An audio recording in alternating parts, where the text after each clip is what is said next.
inspired by the journey of Shubhanshu Shukla and wants to work with ISRO? Hello everyone. Welcome to yet another video of AI R&D Lab. इसमें हम बात करेंगे इसरो ने जो launch किया है भारतीय अंतरिक्ष हैकेथॉन 2025 के बारे में। क्या डेडलाइंस है, क्या एलिजिबिलिटी है, क्या प्रोसीजर है, कौन कौन सी प्रॉब्लम्स है, we will discuss all about it in detail. So stay in touch with us till the last of this video. So the very first thing, इस हैकेथॉन में पार्टिसिपेट करने के लिए कोई रजिस्ट्रेशन फ़ीस नहीं है. पार्टिसिपेशन मोड में एक टीम होगी जिसमें 3 to 4 मेंबर्स अलाउड हैं. पार्टिसिपेट करने के लिए you can be any graduate, post graduate और any sort of PhD scholars. Working professionals are not allowed. 2 step का प्रोसेस है.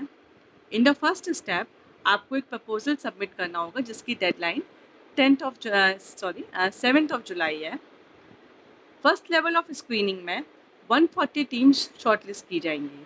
Then in the second level of screening ISRO के एक्सपर्ट से 30 teams को सिलेक्ट किया जाएगा जो फाइनली पार्टिसिपेट करेंगे 30 hours grand finale on 7th and 8th of August at Hyderabad campus.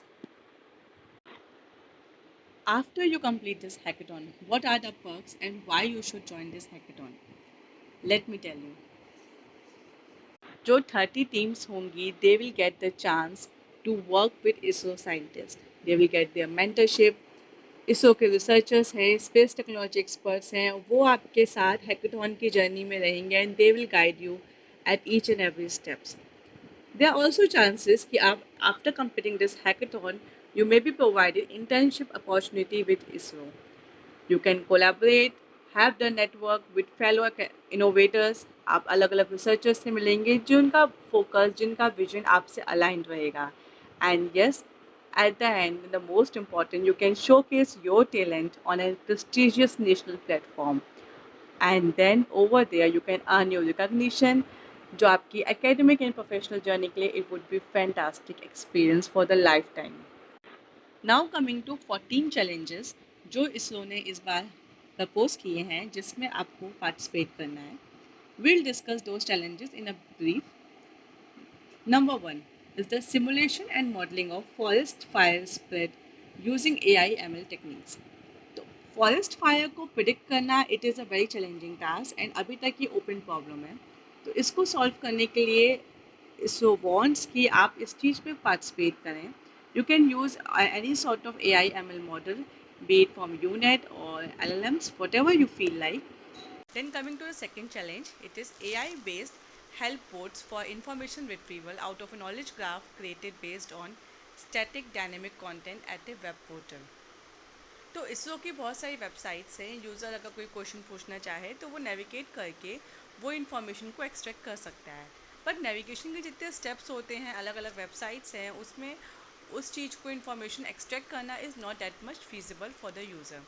इस चीज़ को कट शॉर्ट करने के लिए देयर इज़ अ प्रॉब्लम कि आप AI बेस्ड जो चैटबॉट्स होती हैं वो आप बिल्डअप करो जो कि पूरे वेबसाइट से स्टैटिक और डायनेमिक जो भी कंटेंट है उससे इंफॉर्मेशन को एक्सट्रैक्ट करके जो कस्टमर है, यूज़र है, उसको उसका डिज़ायर्ड आंसर दे सके.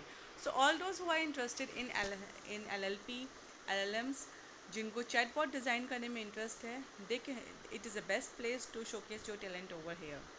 देन थर्ड चैलेंज आता है मॉनिटर करना एयर पॉल्यूशन को फ्रॉम द स्पेस. तो इसमें मेन हमारा फोकस क्या है कि जो सरफेस लेवल में जो पार्टिकुलेट मैटर्स होते हैं उनकी डेंसिटी को प्रिडिक्ट करना रियल टाइम पे. So yes, you are suppose to use such AI/ML based predictive modelling techniques आपको यूज़ करनी होंगी जिसमें आप प्रिडिक्ट करोगे, उनको रियल टाइम में एनालाइज करके बताओगे कि कितनी डेंसिटी है. सो it is an effort to reduce the air pollution, to have some preventive measures towards this.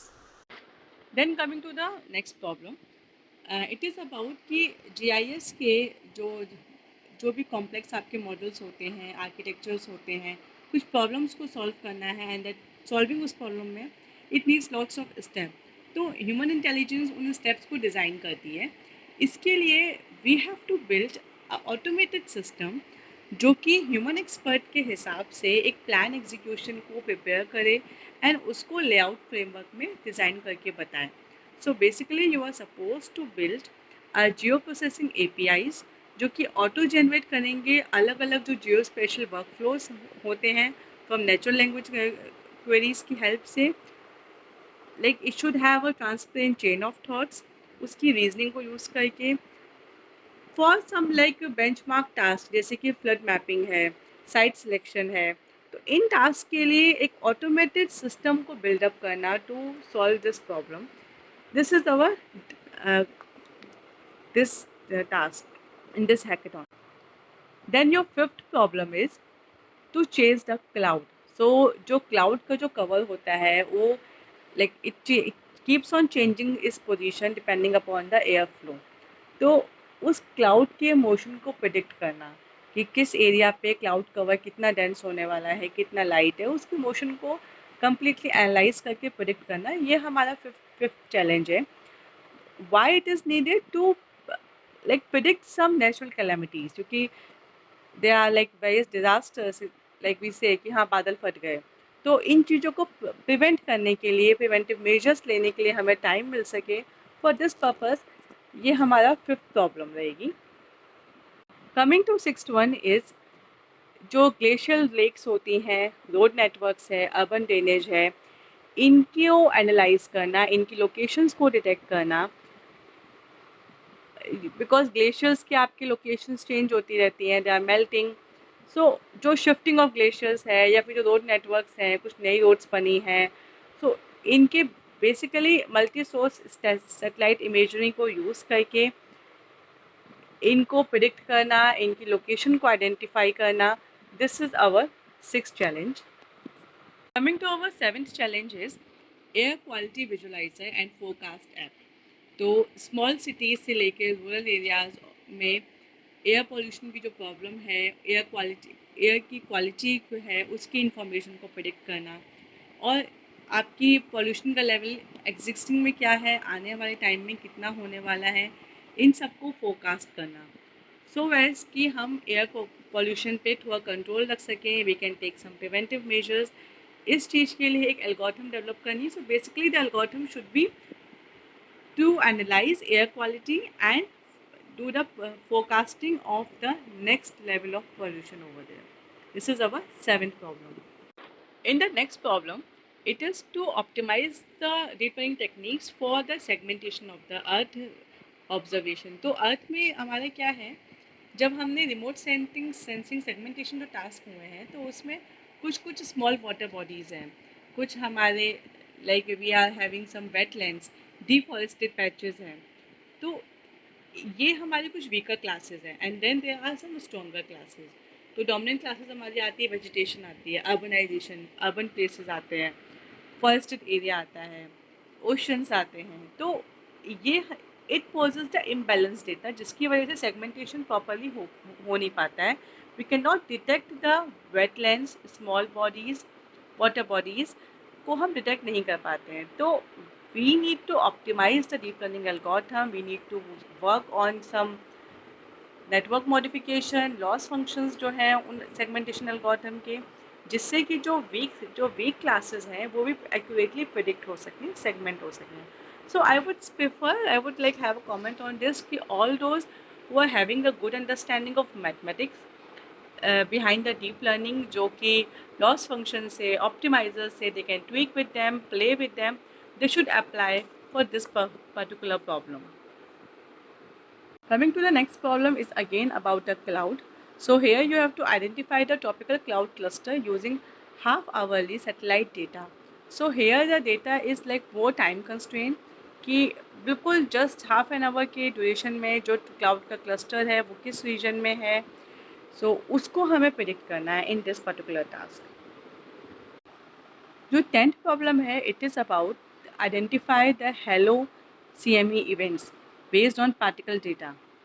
What is this problem is, Aditya L1 जो हमारा हमने स्पेस में भेजा है, सो वहाँ से what we got the information is कि जो हमारा सन है it drives the particle flux in interplanetary medium, और वो पार्टिकल फ्लक्स जो है हमारे अर्थ के एनवायरनमेंट को भी अफेक्ट करता है. तो if there is a sudden change in this particle flux, it can lead to significant disturbance in the upper atmosphere, and then obviously it will result in major loss to our space assets. So if there is some early warning system जो कि हम predict कर सकें कि particle का हम measurement कर सकें, उसकी लोकेशन हम फाइंड आउट कर सकें कि कितना फार है और किस टाइम तक वो हमारे पास अर्थ में पहुंचेगा, तो we can take some precautionary measure. तो इसके regarding like this is a much more I would say a very precise problem here and a very important one. So this is our problem statement 10. Then coming to the 11th problem, it is more like interesting. We will say it is like you would be using Chandrayaan images. तो इस problem का हमारा motive क्या है कि moons पे जो landslides होती हैं, बोल्डर्स होते हैं, उनको हमें डिटेक्ट करना है. And we have to use the Chandrayaan images जो हम हमारा रिसेंटली जो हमारा मून पे हमने लैंड किया था उसकी इमेजेस को यूज़ करके we have to find out where there is a landslide, where there is a boulders. Coming to the 12th problem, it is my personal favorite because was a part of my PhD journey. This is a problem of super resolution. So optical satellite imagery की जितनी भी images हैं उनको super resolve करना है. And like yes, using some blind evaluations वगैरह, so you are free to use all sort of the deep learning models and perform the super resolution in such images.